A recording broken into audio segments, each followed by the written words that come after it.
దేవుడు కలలో మాట్లాడతాడు. యోసేఫ్తో కలలో మాట్లాడాడు.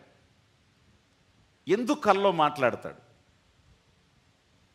ఒక సబ్కాన్షియస్ స్టేజ్, సెన్సెస్ అన్నీ, ఎస్పెషలీ మన ఐస్, మన యొక్క ఇయర్స్, ఈ 2 సెన్సెస్, మనకు 5 సెన్సెస్ ఉన్నాయి కదా, ఈ 2 సెన్సెస్ ఖచ్చితంగా ఆఫ్ అయిపోవాలి.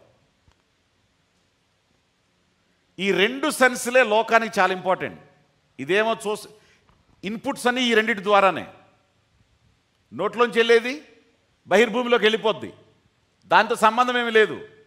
నీ మైండ్లోకి వెళ్ళేది, నీ హార్ట్లోకి వెళ్ళేది ఈ రెండే. అర్థమైందా? ఈ 2 గేట్లు వేసేసినప్పుడు దేవుడు మాట్లాడతాడు. ఈ 2 మూసేసి మీరు పడుకున్నప్పుడు, నిద్రపోయినప్పుడు ఏం చేస్తారు? కళ్ళు తెరిసి ఎవ్వరు నిద్రపోరు. నిద్రపోతారా? కళ్ళు తెరిసి ఎవరు నిద్రపోరు, ఖచ్చితంగా కళ్ళు మూసేస్తారు. మీ కళ్ళు ఎప్పుడు మూసేసే మీ చెవులు కూడా ఏమైపోతాయి? ఆఫ్. ఈ 2 ఆఫ్ అయితే ఆత్మ ఆన్ అవుతుంది. ఈ 2 పనిచేసేటప్పుడు కాముగా ఉంటుంది. ఆత్మలోకంలోకి దానికి యాక్టివేషన్ ఉండదు. ఇదే డామినేట్ ఇది ఏం చూస్తూ ఇదే డామినేట్ చేసేస్తుంటాయి. తిప్పుతూ ఉంటావు మొబైల్, ఇంకేముంది అక్కడ మాట్లాడేది? చెబుతూ ఉంటారు, నీకు వింటా ఉంటావు, ఇంకా ఆయన స్వరం నీకే వినపడుతుంది. ఈ 2 ఎప్పుడు ఆఫ్ అవుతాయో అప్పుడు ఆయన ఆన్ అవుతాడు. ఈ ఆఫ్ అయ్యేది ఏమన్నా నువ్వు కూర్చుని ప్రభువా వీటన్నిటిని ఆఫ్ చేసేస్తారని చెప్పి రూములోనికి వెళ్ళి తలుపు వేసుకుని అర్థం ఏంటి?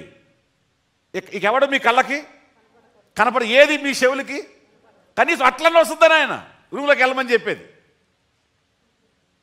అర్థమైందా? సో అది ఇది కానప్పుడు ఇక కంప్లీట్గా మీరు సరెండర్ అయ్యేది ఎప్పుడయ్యా అంటే నిద్రపోయినప్పుడు.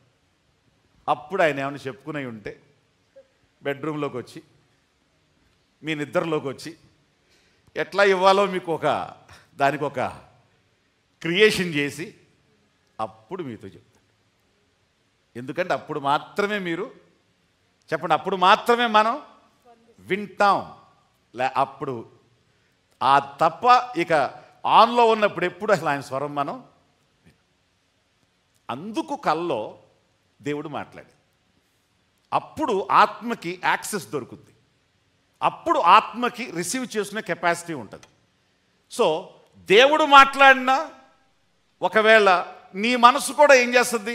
నీతో మాట్లాడదు. సపోజ్ ఏదైనా మీరు ఎక్కడైనా తిరిగి వచ్చారనుకోండి, మీరు చాలా విషయాలు చూస్తారు. ఏదైనా ఒక విషయాన్ని గురించి చూశారు, ఇదేంటో అని అనుకున్నారు, మీరు మర్చిపోయారు, కానీ మీరు వెళ్ళిపోయారు. ఇది మాత్రం నోట్ చేసి పెట్టుకుంటుంది. దీన్ని చూసింది, ఇది సరిగ్గా ఏమో అర్థం కాలేదు, ఏదో ఆలోచించింది కానీ విషయం సరిగ్గా గ్రహించలేదు మేడం.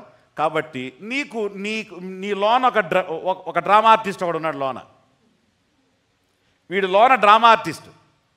హృదయము అన్నిటికంటే మోసకరమైనది, ఘోరమైన వీడు ఆర్టిస్ట్. వీడు లోన ఇప్పుడు నువ్వు దాన్ని చూసిన దానికి, నువ్వు మర్చిపోయి వచ్చేసిన దానికి, నిన్న చూసిన దానికి ఈ రాత్రి పడుతున్న తర్వాత దీని మీద ఒక డ్రామా వేసి నీకు ఇస్తాడు.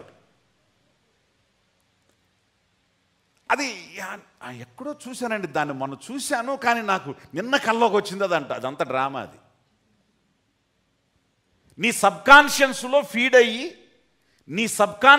ఫీడ్ అయ్యి దాని విషయంలో ఒక క్లారిటీ నీ బ్రెయిన్ ఇవ్వకుండా సబ్కాన్షియస్లో ఉండిపోయింది. ఏం చేస్తుందంటే నీ మనసే, నీ హృదయమే, నీలో ఉన్నదే దానికి ఒక స్టోరీని క్రియేట్ చేసి, ఒక డ్రామాని క్రియేట్ చేసి నీకు చక్కగా చూపిస్తుంది. That's not from God.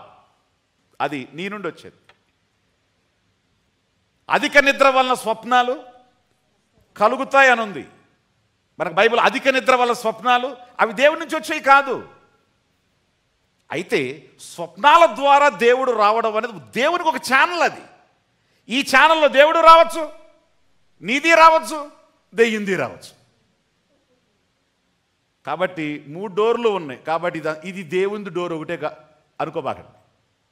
మనకు వచ్చిన దాన్ని ఇప్పుడు మనం ఏం చేయాలంటే వివేచించి, is it from God or is it from me or is it from Satan అని వివేచించేటువంటి స్థాయికి మనం రావాలి. ఎవరికి స్తోత్రం, హల్లెలూయా.